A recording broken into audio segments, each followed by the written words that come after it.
Bueno, gracias Leandro, gracias Jesús, buenos amigos, gracias a todos los que están, a algunos amigos en Cuba, en España, por otros lados. Hablemos de esto que ahora se ha transformado en un tema importante en Argentina también, ¿no? Y Javier Larrondo a propósito me decía hoy que también en Perú, que son las misiones médicas cubanas. Y les cuento cómo llegué al tema rápidamente, después qué es lo que creo, de qué se trata este tema de las misiones médicas, sistema de coerción y de control social, fundamentalmente, y de política exterior y de capitalización, ¿no? de inversión extranjera, pongámoslo así. Y luego, ¿qué es lo que creo que puede pasar en Argentina? Es un poco las tres cosas. Eh, Bueno, en algún momento hice algún trabajo sobre la transición postcomunista, el funcionamiento del sistema de socialismo de Estado, un régimen de partido único, sistema económico, y me interesó mucho en los 90 la transición postcomunista. Pero al mismo tiempo que eso, me interesó también el hecho que el castrismo fue capaz de sobrevivir el colapso del mundo socialista en aquel momento. Y lo hizo en buena medida con una política exterior basada en una narrativa eh, ficticia, una narrativa de humanismo, de solidaridad, de igualdad, el hombre nuevo y todas esas cosas que el romanticismo de Pablo Milanés y Silvio Rodríguez, los mitos y leyendas, como se dice en Argentina, el relato del castrismo, pero un relato efectivo. No tanto en Cuba, por supuesto, pero exitoso fuera de Cuba, exitoso con la izquierda latinoamericana y buena parte de la izquierda europea también, sobre todo en Europa Occidental, poco en la izquierda europea que vivió el régimen de partido único, eh, pero con cierto éxito, bueno, lo que vemos hoy en España, por ejemplo, en la izquierda francesa, en la misma izquierda británica, hoy por hoy. Eh, y en ese sentido, uno de los componentes importantes de ese relato era la excelencia de la medicina cubana y las misiones médicas solidarias como parte de esa excelencia. Eh, Relato ficticio, por otro lado. Llegué en ese sentido a las misiones, específicamente, en particular, por un poco por casualidad. Primero que nada fue por un juicio, una demanda de 4 médicos que habían estado en el programa en Brasil, Mais Médicos de Brasil. 4 de ellos acusaron a el gobierno de Cuba, al Ministerio de Salud, o de Sanidad creo que se llama, y a la Organización Panamericana de la Salud, porque los acusaron al gobierno por las misiones, por cargos de explotación, esclavitud, tráfico de personas, trabajo forzoso, etc. Y también a la OPS porque la OPS actuó en el programa de Brasil como agente de administración y pago. Cobró un interés de 5% por la gestión administrativa. Y entonces incluyeron a la OPS, el juicio está ahora radicado en Washington, no ha habido todavía demasiados hechos, pero el juicio está establecido. Luego tuve ocasión de conocer un poco también de casualidad a 2 de los médicos, 2 médicas, que fueron 2 de las 4 que formularon dicha acusación, y pude escuchar de primera mano todo lo escrito ahí, y fue, bueno, realmente una experiencia reveladora. A partir de allí publiqué en un artículo esa historia de Mais Médicos y la demanda. El juicio se radicó primero en Miami, pero fue transferido luego aquí a Washington. Y luego me contacté con la gente de, bueno, como decía recién, de Prisoners Defenders y de UNPACU, comencé a tener correspondencia regular con Javier Larrondo, y así fue como me hice de la demanda de ellos contra las misiones médicas, contra el gobierno, contra el régimen, contra individuos. Voy a explicar ahora por qué individuos y no el Estado cubano, esto es importante, que fue formulada por, como dije, Javier Larrondo, Sebastián Rivero Silva y José Daniel Ferrer. Posteriormente escribí otro texto y le tomé prestada la frase a Javier de una entrevista que él había tenido en un medio europeo, que se llamó El mundo empieza a saberlo.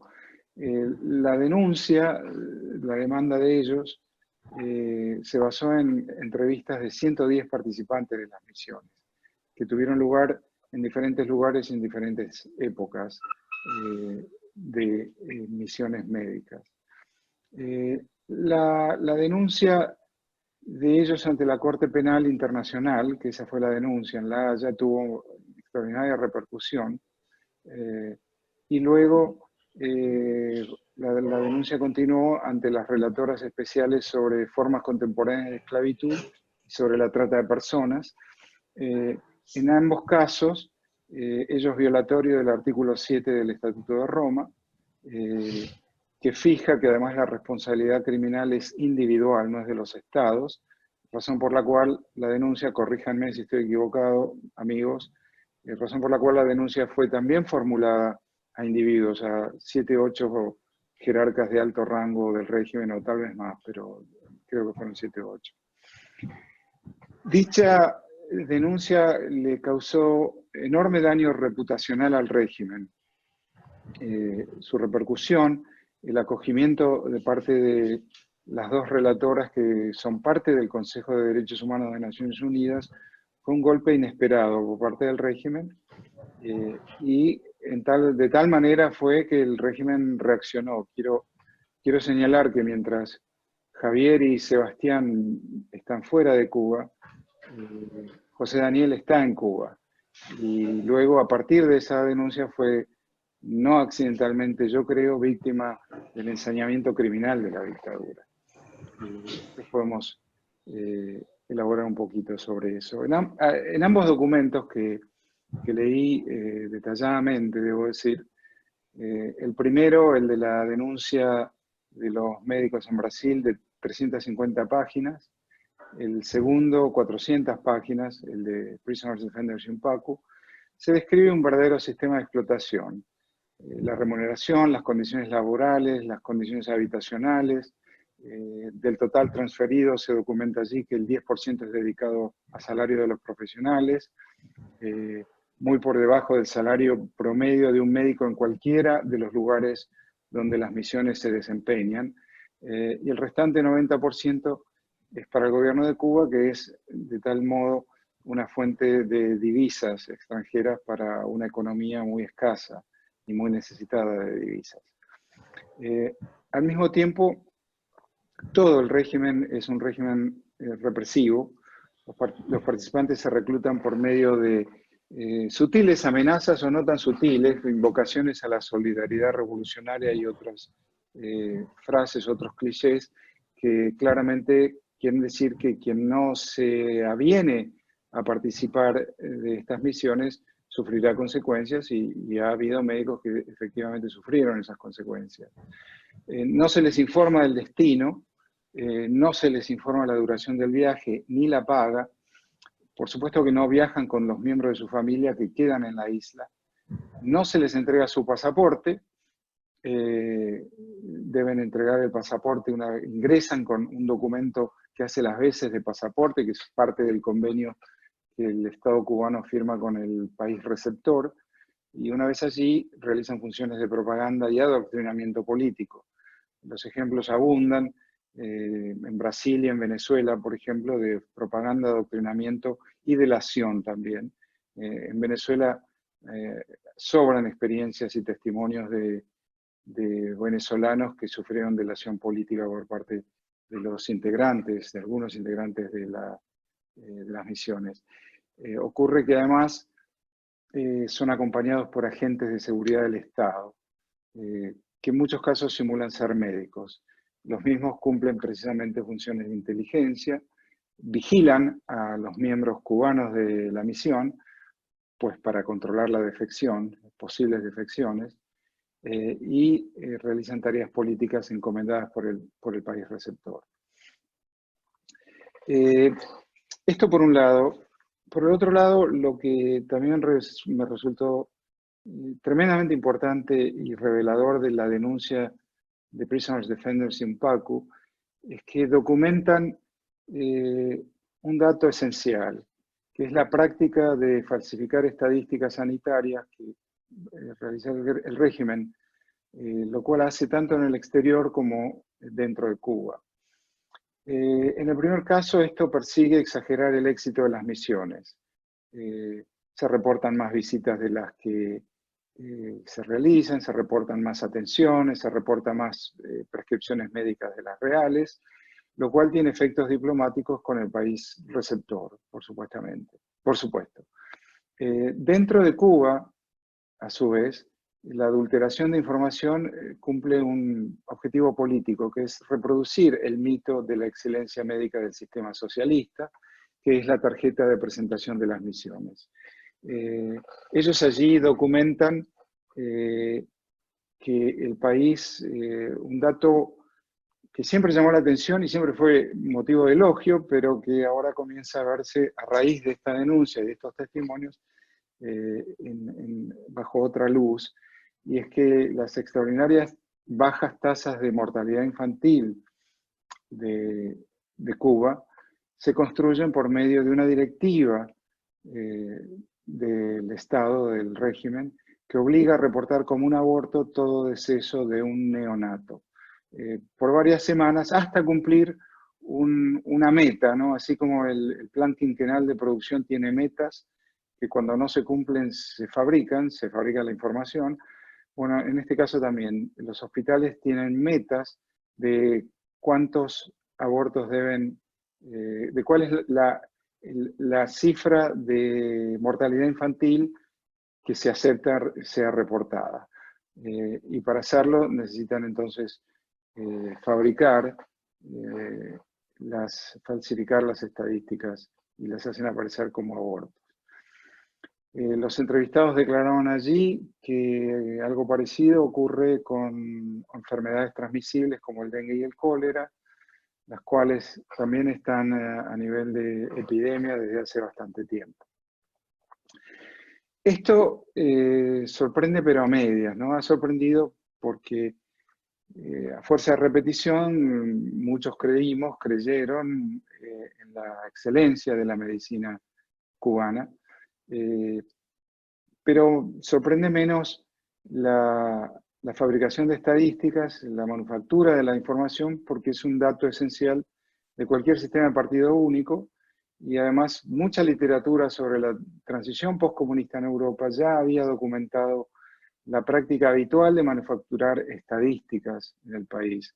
Hay un libro famoso de Charles Mayer sobre que se llama Dissolution, que comienza con una anécdota de que las cifras macroeconómicas eran muy problemáticas para Honecker en Alemania Oriental, y la anécdota, que comienza como ilustración de todo un trabajo muy bueno sobre cómo cayó el régimen socialista en Alemania Oriental, cuenta que Honecker les ordena que las inventen, que bueno, que si los datos no nos favorecen, pues los datos no son reales, ¿no? Fake news, posverdad, de manera anticipada, por cierto.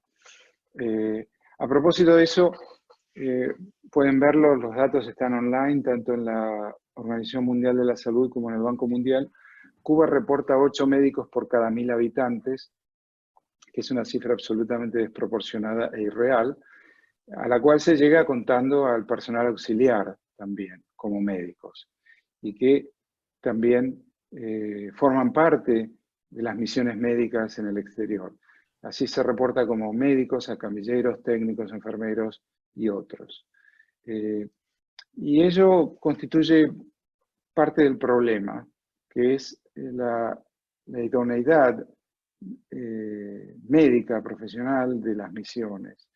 Dos datos que son importantes a tener en cuenta y que yo creo que esto, de alguna manera, en el debate en Argentina está comenzando a aparecer.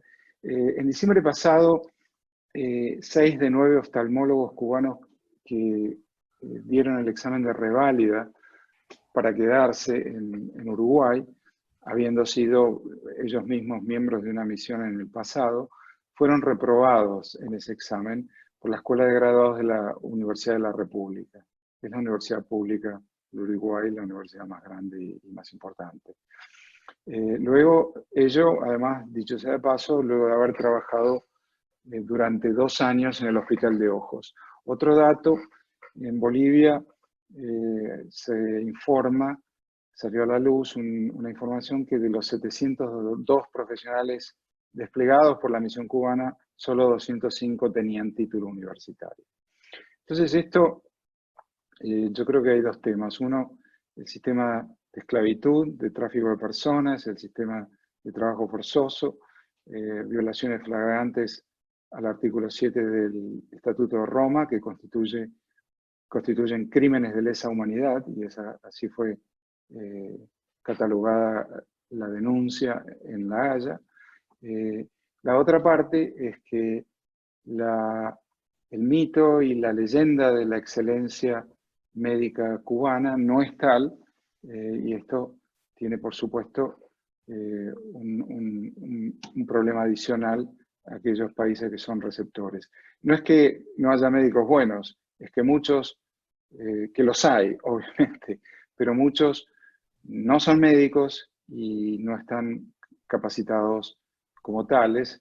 A propósito, el propio Fernández, Alberto Fernández, dijo el 20 y algo de marzo, 24 de marzo, que eran enfermeros, no mucho más que enfermeros, una buena parte de las misiones médicas. Luego voy a hablar un poco del caso de Argentina en particular. Bien, un tema importante para Argentina, para este debate.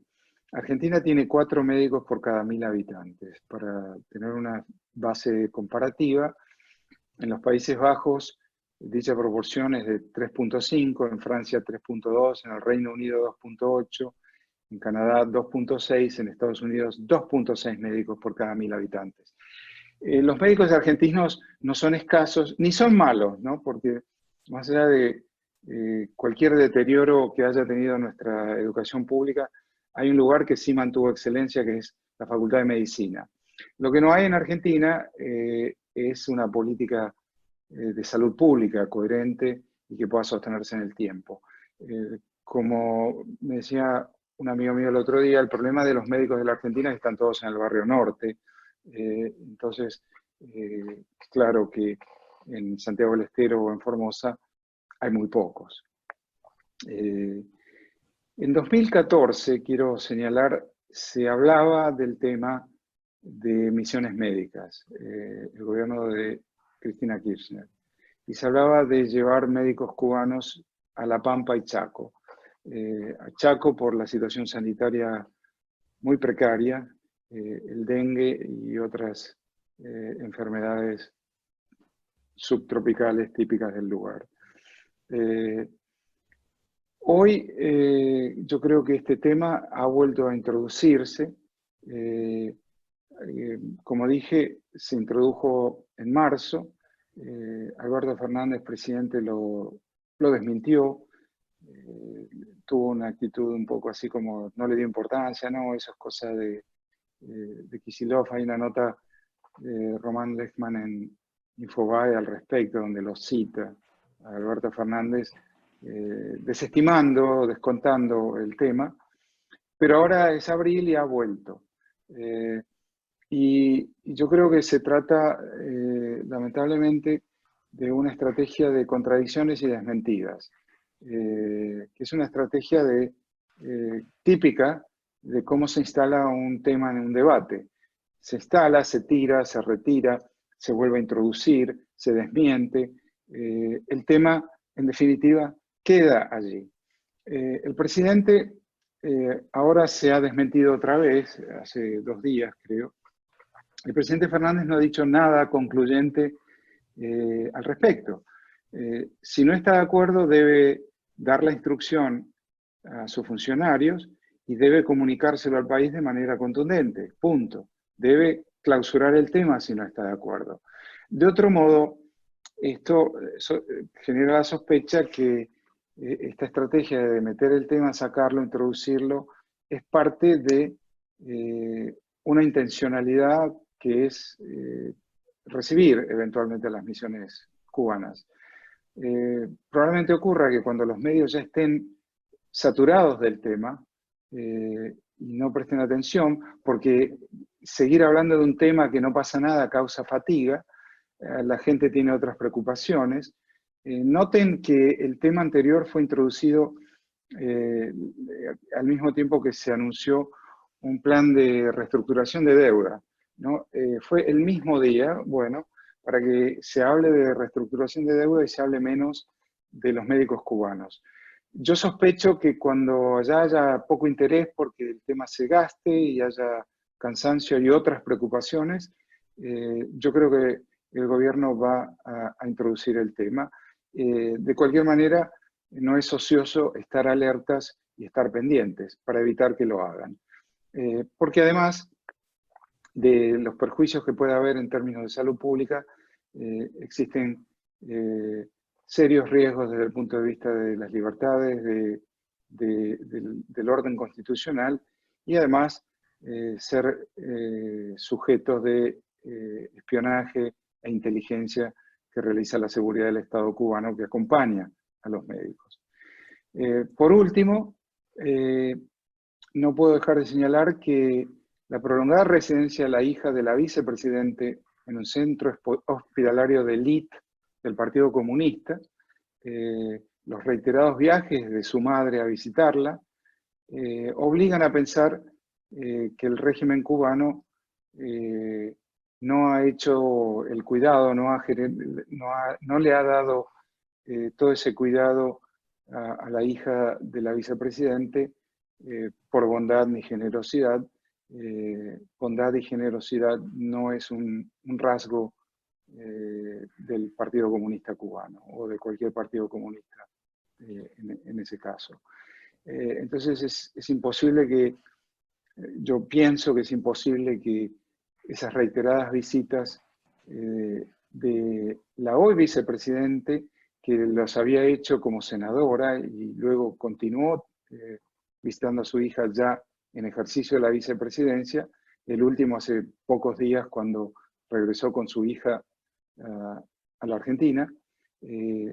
Es imposible para mí pensar que este tema no ha sido conversado entre ella y el régimen, y los más altos jerarcas del régimen. En ese sentido, creo que también el gobierno argentino está jugando un juego de policía bueno y policía malo. Alberto Fernández pone voz de buen tipo, dicho en concreto, no está de acuerdo, es razonable.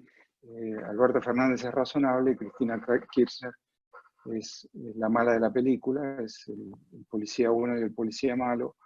Yo creo que no hay tal cosa, son parte de un mismo gobierno, cuya base de sustentación está en el kirchnerismo puro y duro. Y eso, por más que Alberto Fernández tenga otro origen, otra trayectoria política, esos son los factores de poder, ese es su sustento en la presidencia, al menos hoy.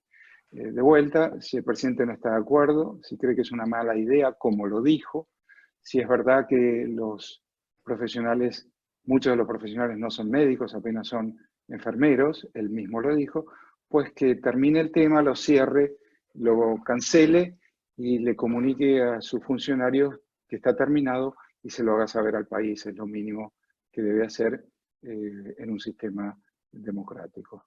Bueno, termino, son 5:31 y adelante, conversemos si les parece, ¿sí?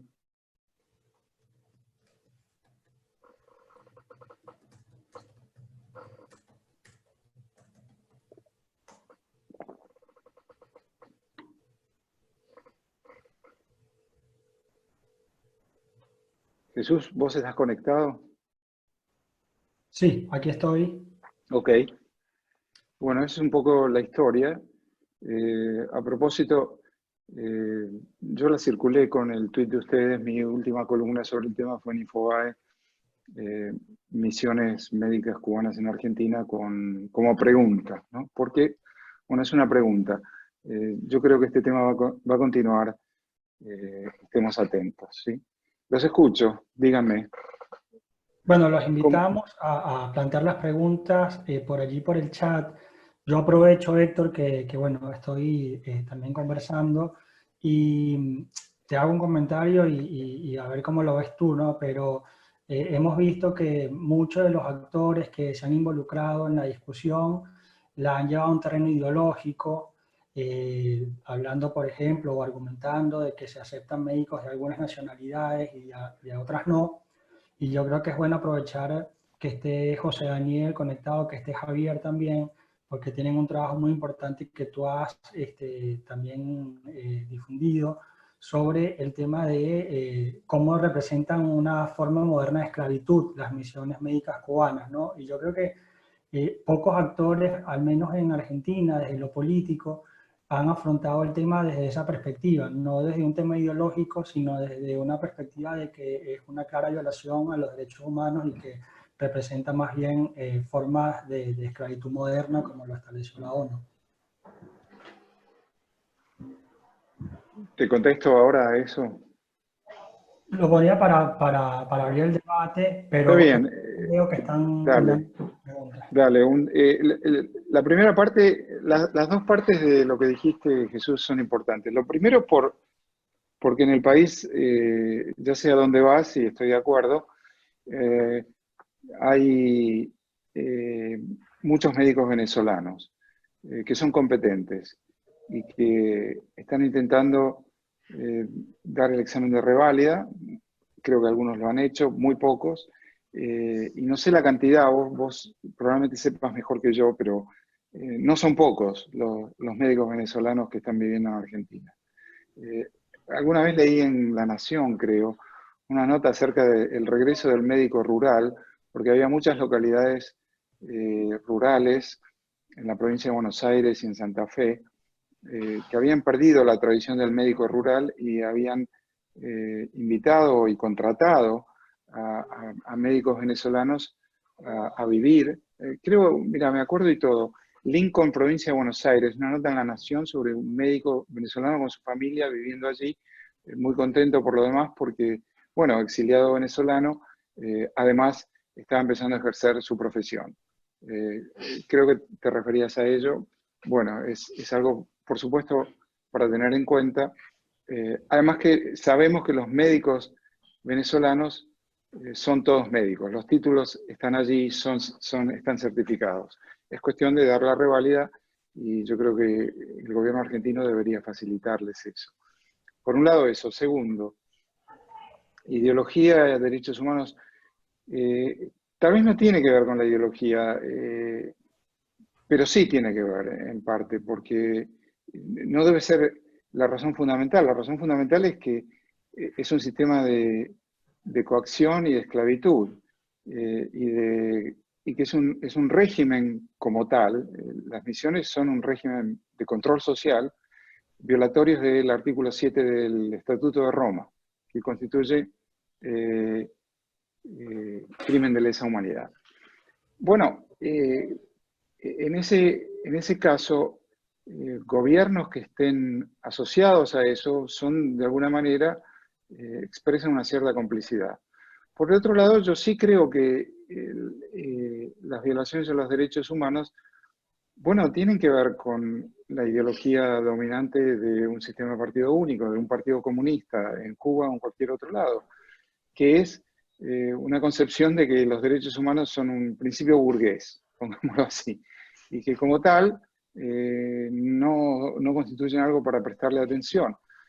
Sí le prestan atención cuando los derechos humanos son violados por gobiernos de derecha, no le prestan atención, por supuesto, cuando los derechos humanos son violados por gobiernos de una supuesta izquierda. Digo supuesta porque, bueno, los que alguna vez nos consideramos de izquierda, vemos con un cierto horror esta nueva izquierda latinoamericana y también debo decir, Javier, española también, ¿no? Muy penetrada por el castrochavismo, la coalición de gobierno de España de hoy, me refiero.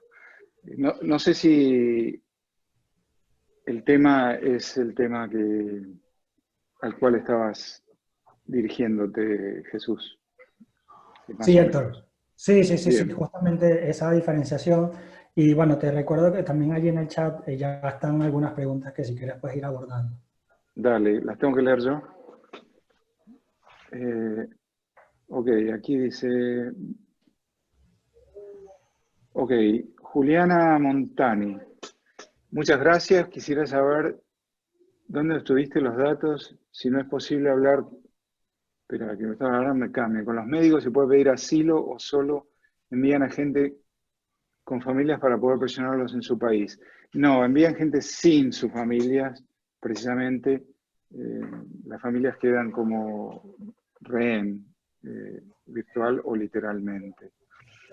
Los datos los obtuve de las dos denuncias que mencioné al comienzo, la denuncia en un juzgado de Miami, hoy radicada en Washington, y la denuncia de Prisoners Defenders in Pacu en La Haya y en Ginebra.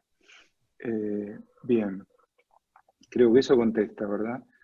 Si alguien quiere agregar, los que saben, con ustedes, ahí en Madrid o en La Habana, adelante. Sí, José y Javier, si quieren agregar algo, es un gusto más bien que estemos contando con su presencia. Bueno, Mira, debe ser Javier quien comience porque está más lejos de las garras del castrocomunismo y la represalia tarda más en llegar. eso, Javier, adelante. No se preocupen que acá tampoco le tememos. Aunque estemos demasiado cerca de ellos, tampoco le tememos. Ya sabemos eso.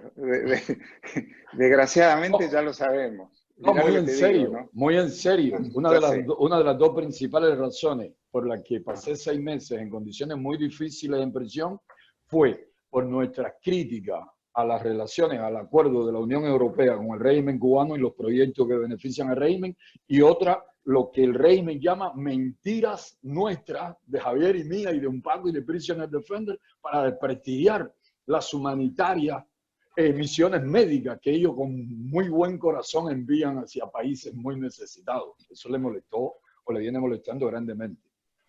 A Javier le digo siempre, cuídate que le estás cayendo demasiado pesado.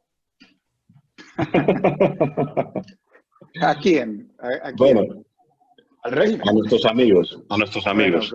pero Javier está lejos. Tiene ese lujo. Sí, Dale, Javier, te pero escuchamos. está demasiado cerca de Pablo Iglesias o de Podemos y del Eso es chavismo. verdad, pero bueno, la justicia es independiente en España, por ahora, tal Sí, vez. todavía, por Sí. ahora. Además, eso espero que sea un problema más para Pablo Iglesias que para mí. Pero estábamos hablando antes de esclavitud. Y bueno, vamos a ver, si nos vamos a una civilización que supo definir, porque hay una palabra que suena muy fuerte, ¿no? Esclavitud. Vemos las pirámides de Egipto. Por cierto, que la pirámide de Giza ya se ha descubierto que por cierto, los trabajadores no eran esclavos, sino que estaban muy bien asalariados. Ese ha sido el último descubrimiento que he podido enterarme sobre eso. Pero suena muy fuerte y le cuesta a la gente entender o asimilar la esclavitud. Y la esclavitud, para definirla, todos los juristas se van al inicio. Aquellos que tenían experiencia teniendo esclavos, que los vendían y los compraban, y definieron, con esa metodología propia que tenía aquel imperio, definieron a los esclavos, y son los romanos.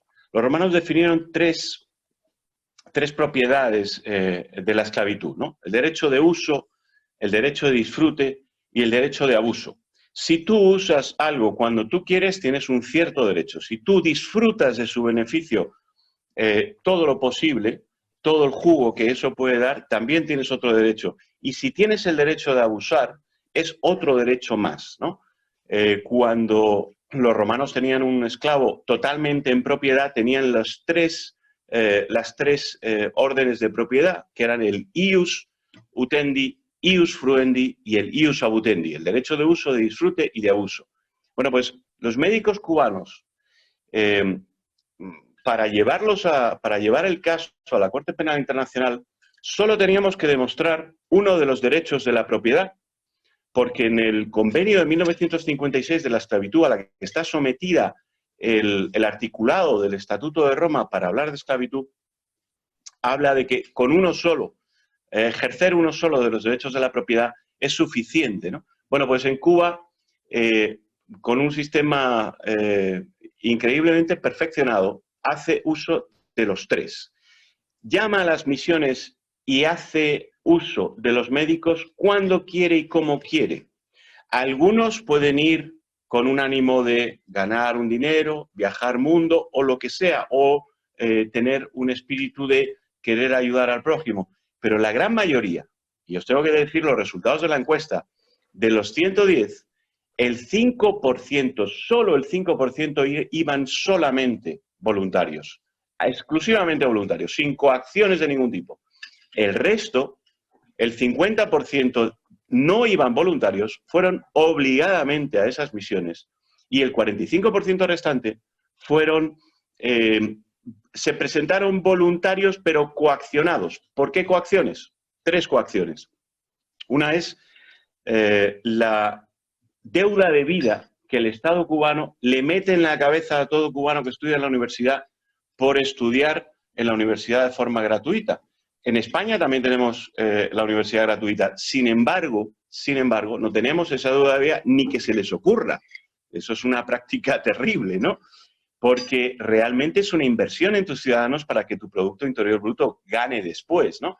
Pero Cuba se lo inculca a todos los profesionales. Otra de los motivos de coacción era el quedar marcados o que su profesión se viera perjudicada. El que le dice que no a una misión a un jefe sabe que lo mandan a un pueblo remoto donde no tiene transporte, donde su vida se convierte en un infierno. Entonces, tienen que sopesar. Por otro lado, está la coacción de aquellos que querían salir de Cuba y que no tenían ningún mecanismo porque la Ley de Migración 1312 prohíbe tener pasaporte, lo dice así. No pueden tener pasaporte aquellos que sostienen los servicios esenciales del país, médico, técnico, científicos, etcétera, etcétera. Entre ellos están los médicos. Entonces, ellos tienen unas restricciones para viajar brutales, ¿no? Con la nueva y maravillosa Ley de Migración de 2012 que logró que Cuba firmase el acuerdo con la Unión Europea. Bueno, ese es el derecho de uso. Los usan cuando quieren. El derecho de disfrute viene cuando tú a un médico, del 100% de lo que le van a pagar por su trabajo, le retienes el 90, el 91, el 85%. Es dejarle en la absoluta indigencia. Ya lo decía Naciones Unidas. Los médicos con los salarios apenas tienen para subsistir, ¿vale? Entonces, en Brasil, y está documentado en el Tribunal de Cuentas de Brasil, en una sentencia bastante profunda sobre el asunto, cobraban $400 al mes en dinero efectivo, mientras el gobierno de Cuba y la OPS ganaban 4.276. O sea, no era ni el 10%, era el 9,35% lo que ganaban los médicos cubanos. Claro, en Brasil con $400, lógicamente vives en unas circunstancias tremendas. ¿Por qué se montó lo que se montó en Brasil? Porque mezclaron de otras nacionalidades. Y los uruguayos salían a tomar algo, a comprar cosas, y le decían, venga, vente. Y el cubano decía, no, chicos, yo no tengo ni para tomar nada, ni además me dejan, ni... Entonces se dio cuenta de la diferencia que había. Bueno, ese es el ius fruendi, ¿no? Y el ius abutendi, el abuso, se da cuando eso que es de tu propiedad, en el momento que no te sirve para ti o no lo quieres, lo destrozas. ¿Y cómo lo destrozas? Pues si no vuelves a Cuba o si no sigues trabajando en las misiones, te prohíbo entrar a Cuba durante 8 años, aunque tengas niños pequeños, aunque tengas tu mujer, tu familia, durante 8 años. Es más, esto no se da en las misiones médicas, señores. Es que esto se da en las misiones deportivas, médicas, artísticas, científicas, tecnológicas, ingenieros, profesores, en todos, porque todos están regulados por el Reglamento 168, que es una ley del Ministerio de Comercio Exterior e Inversión Extranjera, que la ley es vomitiva. Yo recomiendo buscar Reglamento 168 del Ministerio de Comercio Exterior e Inversión Extranjera de Cuba, o si no, buscarlo en nuestro website en Prisoners Defenders. Es vomitivo. No te puedes casar con una nativa. ¿Por qué no te puedes casar? Porque si te casas, coges la residencia y te escapas. Se me escapa el esclavo. No puedes hablar con nadie que no sea autorizado. No puedes tener relaciones sociales ni ir a actos sociales. Tienes toque de queda. No puedes conducir vehículos. Todo está orientado, absolutamente todo, a mantener al esclavo produciendo para el patrón, que es la antítesis de cómo nacen los movimientos sociales que dan lugar al socialismo, es el hiperexclavismo capitalista. O sea, es lo más asqueroso que podemos tener frente a nosotros. Y esto es lo que practica el gobierno de Cuba, cumpliendo el derecho de uso, el derecho de disfrute y el derecho de abuso a rajatabla. Y solamente he tocado algunos puntos. En cada uno de ellos nosotros describimos todas las circunstancias que los sostienen. Es terrible lo que pasa en las misiones, ¿no? Pero como es terrible lo que pasa en Cuba, o quizá más, cuando van a las misiones siguen en un estatus similar. Entonces, el cubano incluso es capaz de decirte, fui voluntario, te marca la casilla de fui voluntario, y luego te marca la casilla, me sentí obligado porque si no sería marcado y perdería en mi profesión. O incluso las tres, no podía salir del país y era la única forma de viajar. O mi vida era mísera y con mi mísero sueldo no podía dar de comer a mi familia. O la otra circunstancia, ¿no? Todas las circunstancias coactivas. O sea, ellos empiezan a ser conscientes de lo que es la liberación, la libertad, cuando empiezan a convivir fuera, empiezan a darse cuenta de lo que es la democracia, de lo que son los derechos humanos, de a lo que tienes derecho y lo que nadie te puede arrebatar.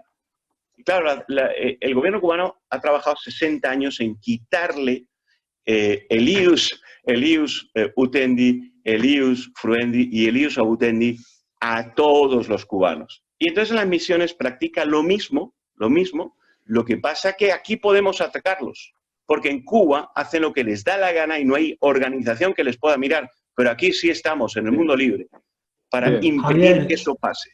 Javier, muchas gracias. Quiero agregarte una cosa.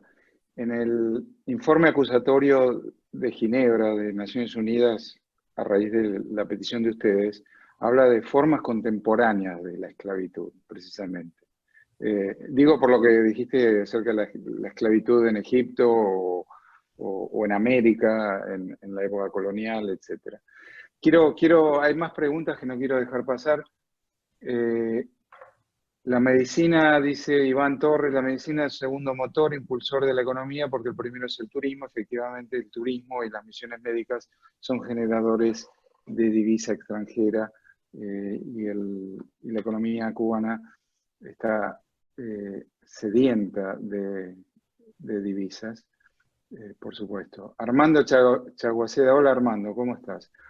Siendo un tema multidimensional de política pública, lucro financiero, de inteligencia, propaganda, no sería, bla, bla, bla, no sería inteligente que tengamos una estrategia diferenciada en temáticas y población meta de nuestra incidencia y en el caso de las fuerzas y temas de izquierdas, la cuestión social son importantes en América Latina, ¿cómo enfocarla contra?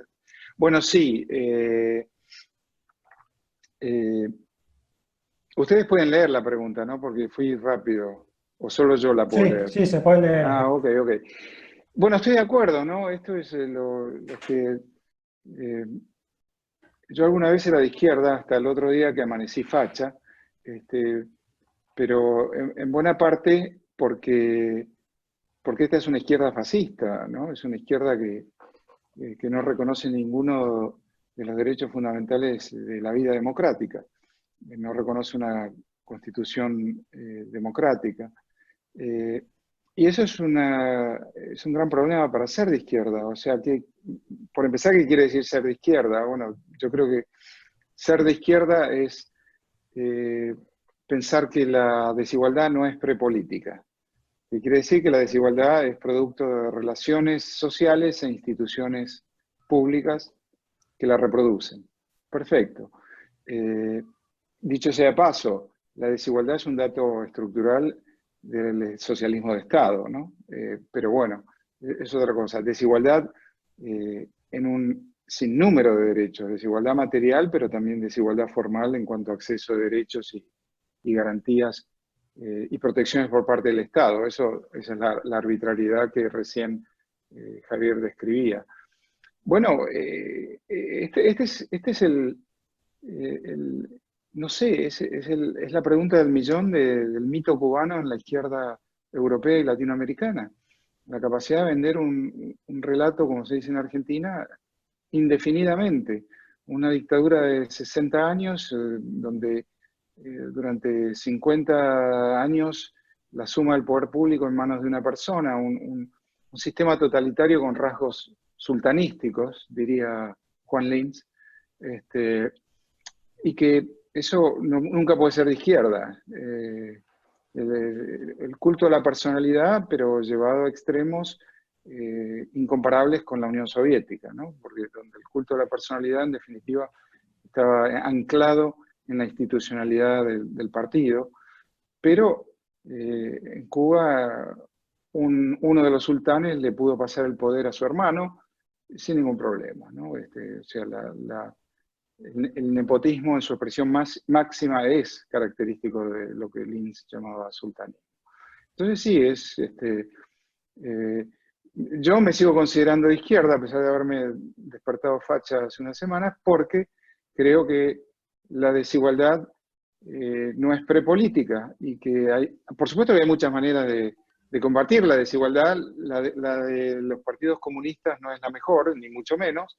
No es casual que los países con menos desigualdad en el planeta también son aquellos que tienen los mayores grados de libertad individual, casualmente. Entonces, bueno, hay muchas maneras de concebir esto de la desigualdad.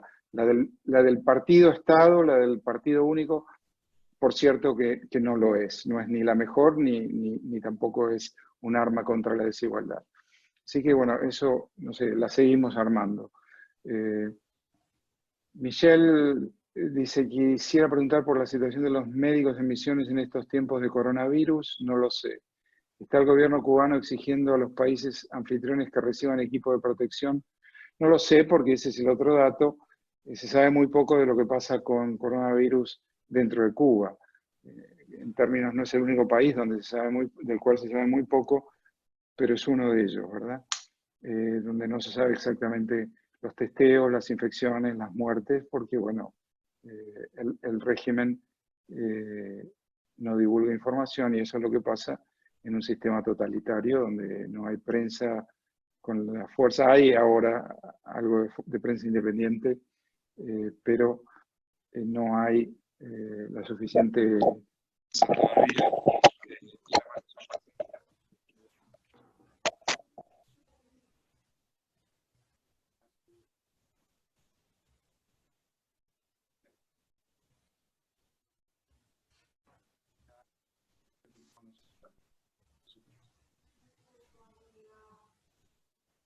¿Me escuchan? Sí, ahora sí.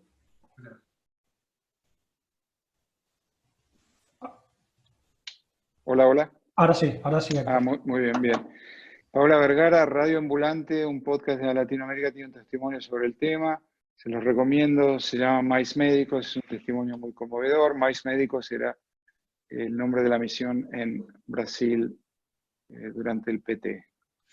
Leandro, una satisfacción contar con Ferrer y con La Ronda, una gran admiración igualmente. Iván Torres, ¿considera usted que los médicos cubanos pueden llegar a cansarse algún día de tanto abuso? Tanto como los cubanos en general. Algunos ya se han cansado, como conversábamos recién. ¿De qué dependería que puedan alzarse un día a protestar por estos abusos? Y bueno, esta es de las diferentes maneras de hacer política en un Estado totalitario, ¿no? Que no son, por cierto, nada fáciles. Armando de vuelta, no sé si te salteo. La dimensión económica, que no es necesariamente coacción, pero que explica que muchos vayan porque aún esquilmados pueden ganar más que en su trabajo en Cuba. Es muy cierto. Lo cual es también dramático. Una parte de la contraestrategia que falta insistir es el desabasto. Sí, absolutamente. Esto es así.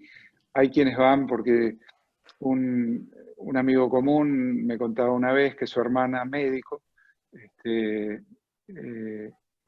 accedió a ser parte de las misiones porque necesitaba cambiar el techo de su casa y que por esa razón aceptó porque, bueno, aún ese 10% de lo percibido por el Estado significaba más ingreso que el percibido en la isla, ¿no?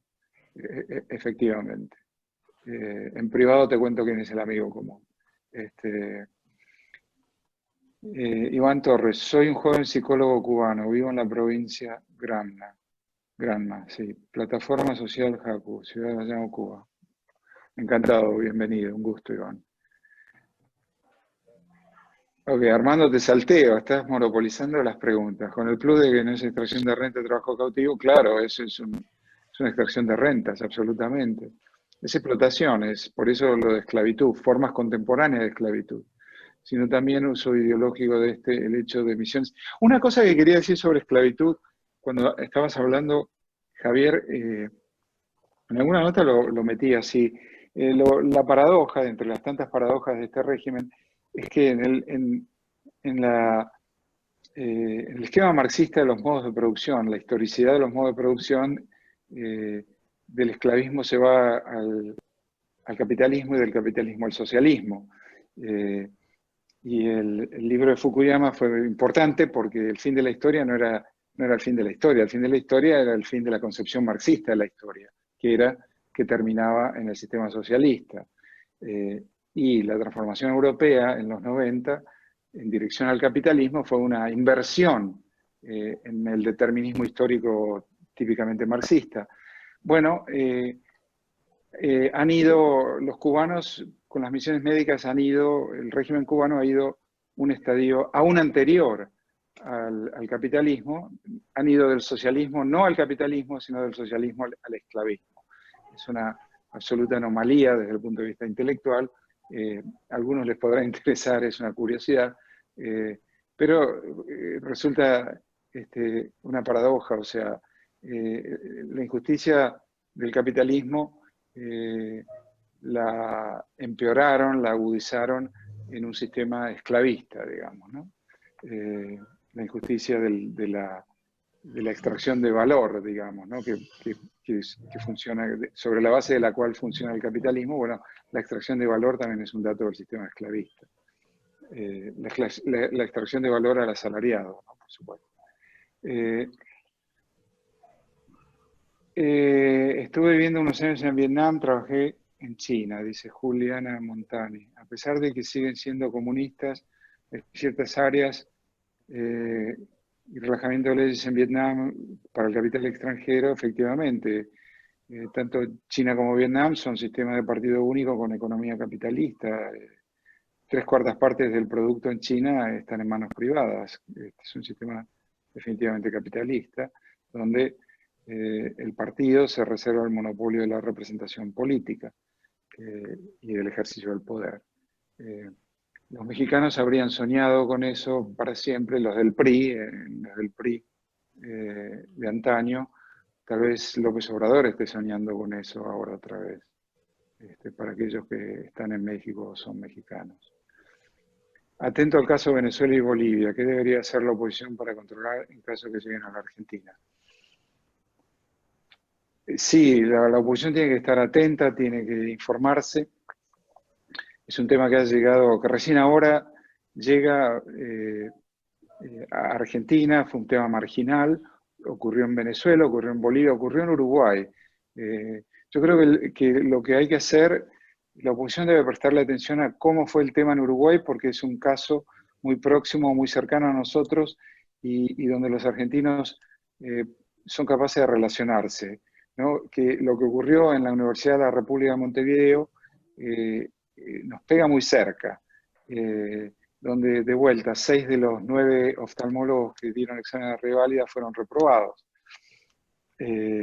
Entonces, estar atento y estar alerta, ¿no? Estar alerta de vuelta por mi sospecha que cuando haya otro problema, lo van a pasar, lo van a meter y entonces ahora ven que no hay, como se dice en inglés, le están tomando la temperatura al agua y ahora ven que el agua está fría, cuando el agua esté tibia se van a tirar de vuelta, es mi hipótesis. En estos días de pandemia la situación de los profesionales de la salud dentro de Cuba se hace mucho más difícil, por supuesto. Sus muchas ocupaciones... José Daniel, sos vos.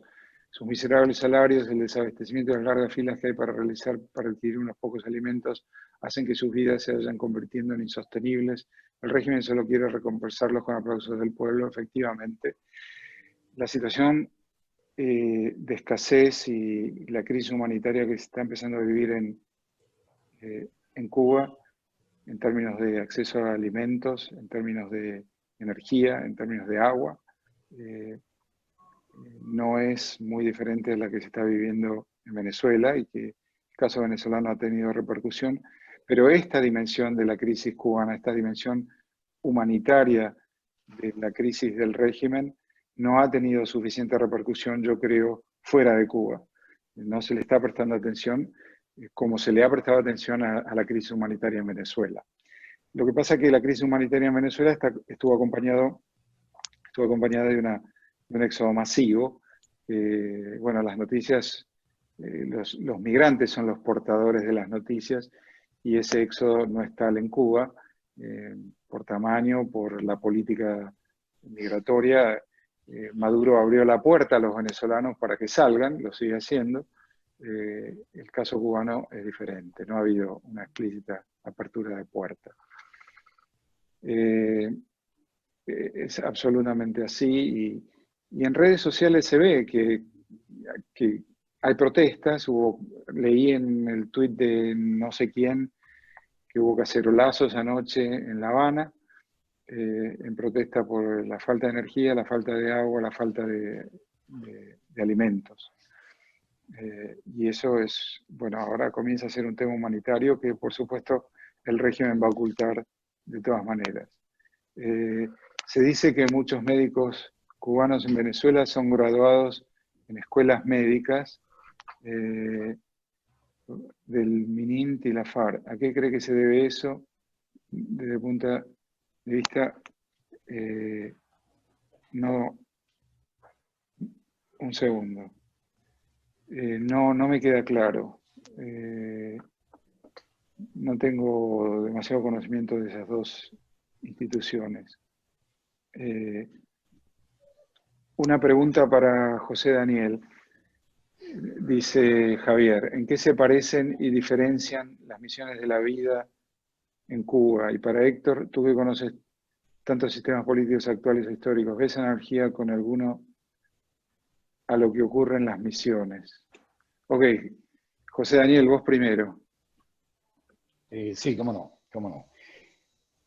Entre las cosas que tanto los médicos que están en el exterior como los que están aquí dentro, ¿no?, comparten diariamente es el temor a quienes le controlan, ese temor al comisario que está siempre vigilante, que siempre está al tanto de lo que se dice, de lo que se opina o de lo que se hace.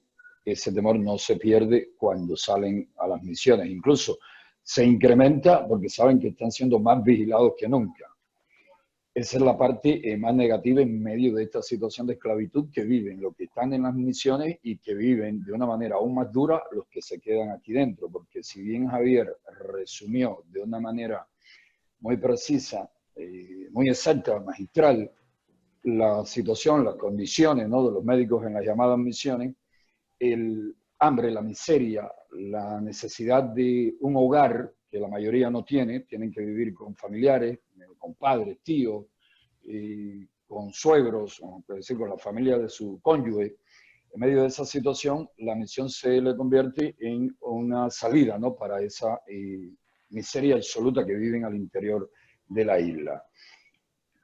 La parte, y más en estos momentos, que es bastante diferente, es que cuando están en las misiones siempre obtienen de una u otra manera, a pesar del bajo salario, del bajo por ciento que reciben de su salario, siempre obtienen, al estar en naciones económicamente mejor que la situación económica de Cuba, incluso naciones con una situación económica más sólida, más próspera, reciben de sus pacientes, de las personas que atienden, siempre reciben,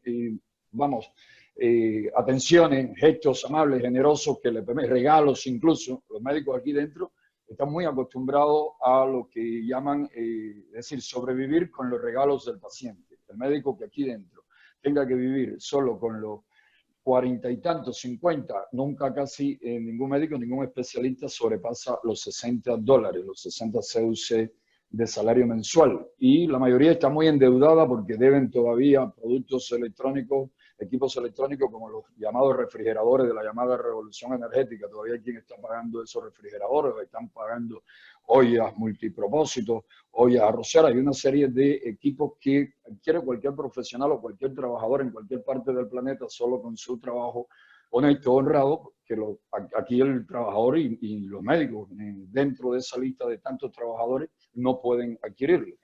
El que está aquí dentro, y como decía en el comentario que puse hace unos instantes, más por estos días en que se acrecienta el hambre, el desabastecimiento, la miseria por toda la nación, y que las medidas del régimen encaminadas incluso a conseguir un mayor aislamiento social para evitar los contagios no están teniendo el más mínimo efecto, porque cuando sacan, por ejemplo, los pocos productos que sacan a la venta, la fila, las colas, el tumulto, la aglomeración de personas es tal que el clima es demasiado propicio para el contagio, ¿no?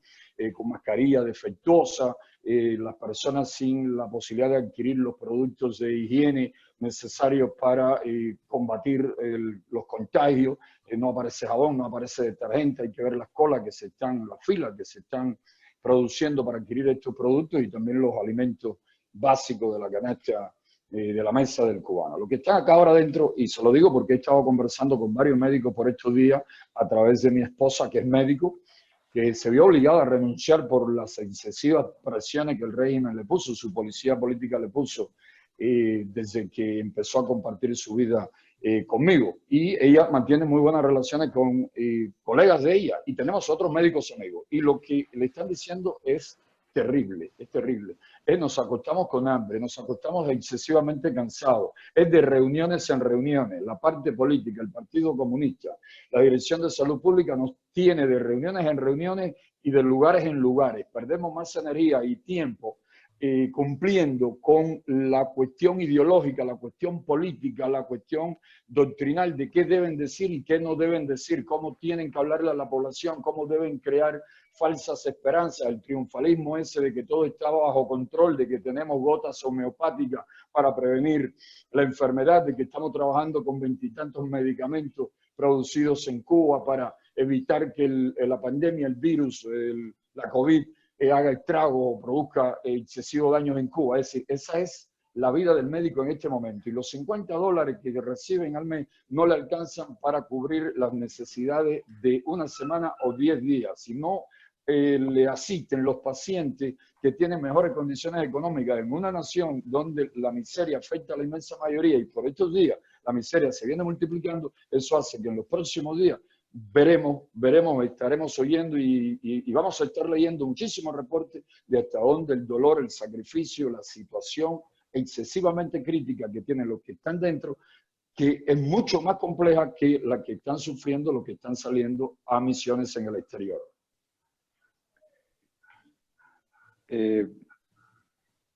Respecto a eso, José Daniel, esto que decías, que es muy importante, la fatiga, el agotamiento que viene por el lado de la política, del partido, el Estado, la ideología, eso es un rasgo central, digamos, en un sistema de partido único, donde, en definitiva, la línea que separa la esfera pública de la privada es porosa y se desdibuja, donde en un sistema totalitario todo es público, no existe la privacidad en el sentido estricto del término. Y por supuesto que todo es política, es parte de eso, que todo es público, y que la ideología es además no dar descanso a la población, no permitirle a la sociedad dedicarse a sus asuntos privados, tener una vida privada como tal, separar sus funciones públicas o su rol social de su rol privado. Y ese es un dato fundamental en cualquier sistema totalitario, la desaparición de la esfera privada, la completa absorción por parte del Estado partido, de lo público, del Estado por parte de la esfera, la completa absorción del Estado por el Estado de la esfera privada, ahí lo dije mejor. ¿A qué se parece, Javier? No, el sistema médico, el sistema de misiones es propaganda, política exterior, divisas extranjeras y control social y explotación, un sistema rentístico, como decía Armando, un sistema de extracción de rentas. Y que además funciona como control social afuera, por supuesto, y adentro, ¿no? Control social de las familias que quedan en la isla, por un lado. Por el otro lado,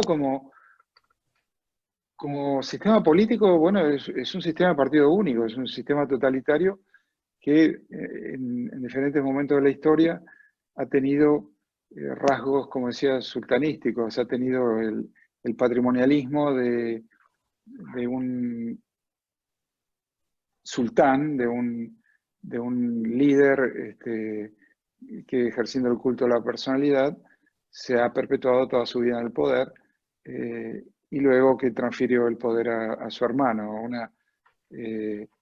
un régimen que en eso ha adoptado rasgos dinásticos, si se quiere también, ¿no? Un hermano le transfiere el poder al otro al no poder continuar ejerciéndolo, y luego falleciendo. Entonces, las misiones, por eso digo, ¿no? Las misiones son propaganda, las misiones sirven para recrear la leyenda de la excelencia y la solidaridad revolucionaria. Y como vos mismo dijiste, Javier, el mundo empieza a saberlo y tiene que saberlo mucho más. Por cierto, en Argentina queda mucho por hablar para que esto no ocurra en Argentina, porque, bueno, sería, desde el punto de vista político, serio, muy serio. Creo que no hay más, ¿no? Gracias por la aclaración de las Fuerzas Armadas y el Ministerio del Interior, sí, claro. Sí, también es un régimen cívico-militar, ¿no? Que en eso yo diría, es un tanto diferente a los regímenes comunistas europeos del siglo pasado, del siglo XX, digo, ¿no? En el sentido que aquí el cubano es un régimen cívico-militar y el régimen comunista de la Unión Soviética y los satélites era un régimen cívico. Era el partido y el gobierno quien controlaba la institución militar absolutamente. En eso como cualquier democracia constitucional, donde el poder civil controla a las Fuerzas Armadas. En Cuba es una relación más pareja entre la institución armada y la institución civil, y en ese sentido yo creo que se parece más a un régimen cívico-militar, un régimen totalitario, pero cívico-militar. Exacto, aquí está la cita, Irving Horowitz, de los años 60, que nos apunta. Ahí va la nota al pie de página que nos apunta Armando. ¿Qué más? ¿Nadie más va a hablar? No, Héctor, me parece que no hay más preguntas y bueno, nada, agradecerte la disposición, el tiempo para este apoyo al proyecto de MAMLAT de transparencia electoral.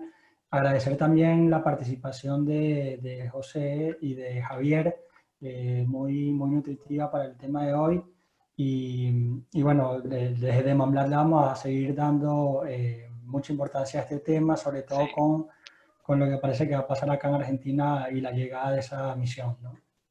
Sí, y al respecto, pónganse en contacto con Carolina Rambó, que está ahí. No está la foto, pero está conectada, de Neuquén, del PRO, y que está muy interesada en esto y que, bueno, hay que articular. Yo he conversado de este tema con alguna gente de la oposición, de Cambiemos, y bueno, también ellos están apagando incendios todo el día. Por empezar, el tema de que están tratando de que vuelva a abrir el Congreso y que las cámaras vuelvan a funcionar, que de hecho en Argentina el Congreso está cerrado y el Poder Judicial no está operando, o sea, la suma del poder público está en manos del Ejecutivo, en manos del presidente. Y eso es verdaderamente una preocupación de la gente de Cambiemos, pero también esto, con quienes yo pude conversar, los he alertado mucho sobre esto. Bueno, no dejen que esto ocurra porque se van a arrepentir, nos vamos a arrepentir. Así que pónganse en contacto, Caro, después te conecto con Leandro, con Jesús y con todos los amigos aquí de Demlo Amlat. Gracias a ustedes y hasta la próxima. Y seguimos, quiero recomendarles Bowling Alone, que habla de esto, mi columna del domingo, que esta ficción de sociabilidad que tenemos por este medio. Muchas gracias, Héctor. Gracias a ustedes. Un abrazo a todos. Hasta pronto.